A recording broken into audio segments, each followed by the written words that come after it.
Hey guys, welcome back to Human Will Perform. Today we're talking about the second principle in the trust-based relational intervention. That is connecting. So in a previous video, which you'll see the link for it right below here, we talked about empowerment. We also talked about just kind of a general overview of what is trust-based relational intervention.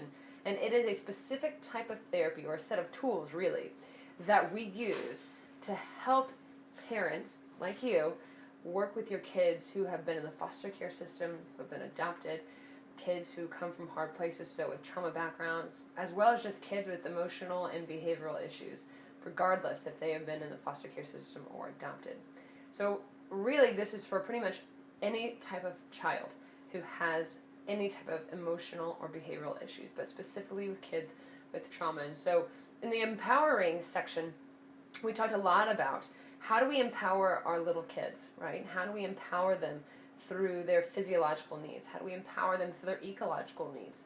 And so today we're talking about the connecting principle. And all of this is based out of attachment theory, which I'm going to be doing a video series here in the next little while, talking a lot about attachment. I'm also going to bring in one of my really, really good friends who is really excellent when it comes to working with the kid and the parent, particularly around areas of attachment. So be on the watch for that. But this is all based out of attachment theory, okay? And so the whole goal in working within this connecting piece is to gain the trust of the child. Because our kids come from jacked up backgrounds, right? Particularly those who have been in the foster care system and or who have been recently adopted. They know what it's like firsthand to experience trauma, what it's like to be abused, what it's like to be neglected and abandoned and ignored and denied in their own reality. They have seen a lot in a very, very short amount of time. And so what we want to do is to help you guys, the parents, learn how to gain the trust of your kid. Okay, and so through that empowering piece, so make sure you go back and check that out. And also through this connecting piece, because it's very much a tiered system. So we have the empowering piece, the connection, and then the correcting, okay? Because we can't really correct behavior as a coach, not as a warden, in a really effective way if we don't have the trust of our kids, okay? So it's really, really, really important. And so within the connection piece, we have the awareness, and then we also have this other section called engagement. Okay, so within that awareness, we're talking about your tone of voice, your eyes matching their level. Okay, we're talking about body awareness, those types of things, being able to recognize where your kids are at emotionally, behaviorally, what's kind of going on, so that you can see what's happening before they get triggered into their fight, flight, or freeze mode, which is a survival mechanism. Okay, and so we have the awareness section, which calls a lot from us as the caregiver. It takes a lot of patience, and it takes a lot of the ability to be able to slow ourselves down in order to see where they're at. And then we have the engagement, so engaging our kids through matching their behaviors, matching their body positions, engaging them in playful, we call it playful engagement. Okay, so in order to be able to correct our kids in their misbehaviors, in order to gain their trust, we have to do that through play.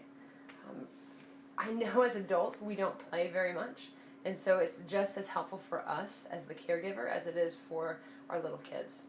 And so how well are you playing with your kids? Are you playing with them? Do they know that you're fun and a loving parent, or do they just know you as this kind of punitive warden type figure in their life? Gain their trust through being aware of where they're at and where you're at, but also engaging them in where they are. Whether they be right on the brink of that meltdown, or if you're able to catch them before they even get close to that and say, what do you need? Do you need a hug? Do you need a drink? Can we make a compromise? Here are your choices. Those types of things. But man, it is beautiful when you can ask for your kids' eyes and get on their level and to communicate with them in a way that they understand. Because a lot of our kids have cognitive delays and learning delays, those types of things, because of trauma. Not because they're deficient in any one of those areas, but because the trauma has really kind of taken and hijacked their brain. Okay, I kind of describe it as kind of like an alien when I'm talking to my little kids, when I'm working with them in a therapeutic setting, and how that alien kind of comes in and kind of shuts down parts of their brains, and they can't think about things, and they don't know why they did X, Y, or Z, or why they were super angry, those types of things. So engage your kids, okay? Be aware of them. It's so massively important, because two things happen when our kids have been exposed to trauma.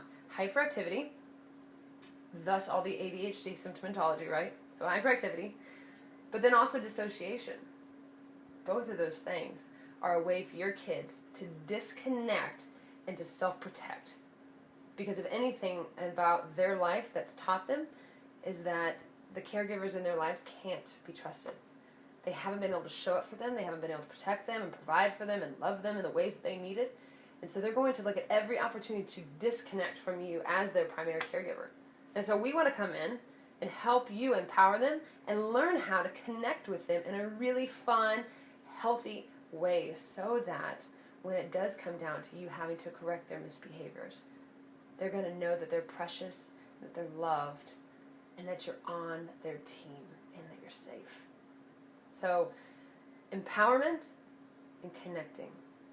The next video, I'll be talking about correcting. So make sure that you subscribe and check back with us for different videos. And again, I'm going to be interviewing here in the next couple weeks a really good friend of mine from the Denver area, talking a lot about attachment and how do you, as the parent, engage with your kid, and how your own story and the ways that you were raised as a kid affect the way in which you're going to attach to your kids, and they're going to affect the way in which you're able to gain their trust and to connect with them.